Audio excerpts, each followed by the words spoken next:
அத்ரேரபத்யமபிகாங்ஷதாஹதுஷ்டோ தத்தோ மயாஹமிதி யத் பகவான் சதத்தஹா.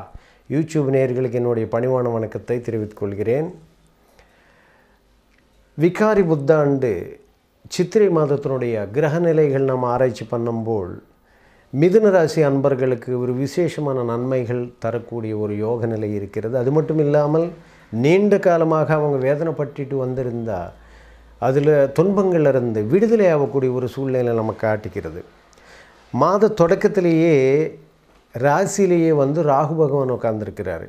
7ஆம் பாவத்தில் குரு சமசப்தம பார்வையாக ராகு மேலே பார்வை செலுத்துகிறார்.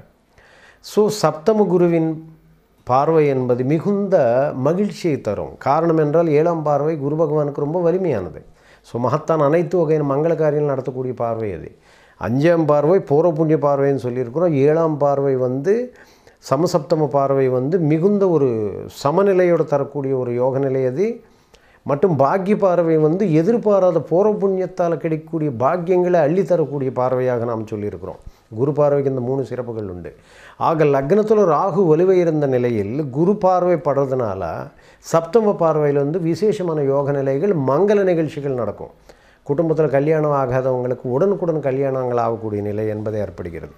மட்டுமில்லாமல் குரு பகவானுடைய சனி பகவானும் சேர்ந்திருக்கிறது. சனி பகவானு சேரும்போது உங்களுக்கு சனி பகவானுடைய வீரியம் குறைந்துவிடும். கேது பகவானு சேர்ந்ததுனால பாவக்கிரகங்கள் சனி பகவானோட சம்பந்தப்படும் குரு பகவானோட சம்பந்தப்படும் போல் அவருடைய விசுத்த தன்மையினால் அந்த கிரகங்களுடைய கெட்ட பலன்கள் முற்றிலும் குறைந்துவிடும். அந்த வகையில் பார்க்கும்போது நமக்கு விசேஷமான யோக நிலை. மட்டுமில்லாமல் 7ஆம் பார்வை இல்லாமல் அவருக்கு ராசிக்கு 2ஆம் பார்வையாக தனஸ்தானத்தில் தனபார்வை, அதாவது 2ஆம் பாவத்தில் பார்வை விழுவுறதுனால அவருக்கு விசேஷமான யோகம், மிதுன ராசி அன்பர்கள் விசேஷமான யோகம் தரும். மட்டுமில்லாமல் மேலதிகாரிகளாக மூலமாக நன்மைகள் அதிகரிக்கும். இன்னொரு விஷயம் என்றால் லக்னாதிபதி புதன் நீச்சமடைந்திருக்கிறார். லக்னாதிபதி மிதுன் நீச்சமடையும் போல், அதாவது லக்னாதிபதி தசமத்தில் ஒரு கேந்திரத்தில் நீச்சமடைந்திருக்கார். ஸோ கேந்திராதிபத்திய தோஷத்துலேருந்து புத பகவான் விமோச்சனம் அடைகிறார். அப்போது நீச்சமடைந்த கிரகத்துக்கு கேந்திராதிபத்திய தோஷம் வரும்போது வலிமை இன்னும் பெருகிவிடும். அந்த வகையில் பார்க்கும்போது லக்னாதிபதி வீரியமிக்கவனாக இருக்கின்றான். ஆக அவருக்கு அது ஒரு மிகுந்த ராஜயோக அமைப்பு தரக்கூடிய கிரகமாகிறது. மற்றும் ஏப்ரல் 16ஆம் தேதி அனைத்து சுகபோகங்கள் அள்ளித்தரக்கூடிய சுக்கிர பகவான், சுகக்காரக்கனாகிய சுக்கிர பகவான் நமக்கு மீனத்தில் கும்பத்தில் மீன ராசிக்கு உச்சி வீட்டுக்கு செல்கிறார் ஏப்ரல் 16ஆம் தேதி.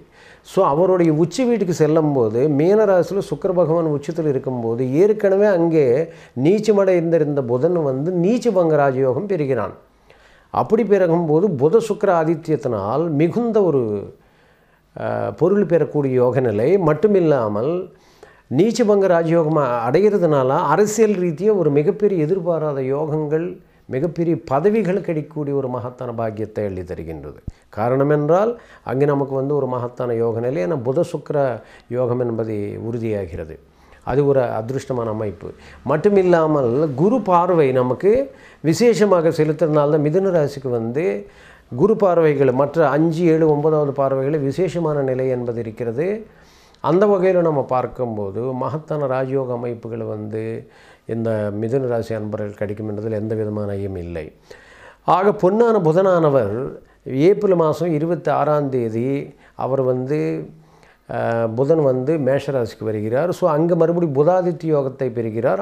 கல்வியில் பயங்கரமான மேன்மை, குழந்தைகள் வெளிநாட்டுக்கு செல்லக்கூடிய அமைப்பு, அல்லது அரசாங்க உத்தியோகத்துக்காக முயற்சி பண்ணக்கூடியவங்களுக்கு அரசாங்க உத்தியோகம் கிடைக்கக்கூடிய அமைப்பு, அல்லது சூரியன் புதனோடு சேர்ந்ததுனால சில தந்தை வழியாக ஒரு மிகுந்த நன்மைகளை பெறக்கூடிய, தந்தை வழியாக பெறக்கூடிய சொத்துகள், இது போன்ற நல்ல, ஏன்னா லாபத்தில் அவங்களுக்கு சூரியன் புதனோடு சேர்ந்ததுனால கல்வி மூலமாக மேன்மை, பித்திருக்கள் சொத்து மூலமாக மேன்மை, அல்லது முன்னோர்கள் வழியே வரக்கூடிய சொத்துகள், அனைத்து வகையான நன்மைகள் இந்த அமைப்பில் விசேஷமாக இருக்குது. லக்னத்துக்கு, அதாவது ராசிக்கு 11வது இடத்துல சூரியன் உச்சத்தில் இருக்கிறது.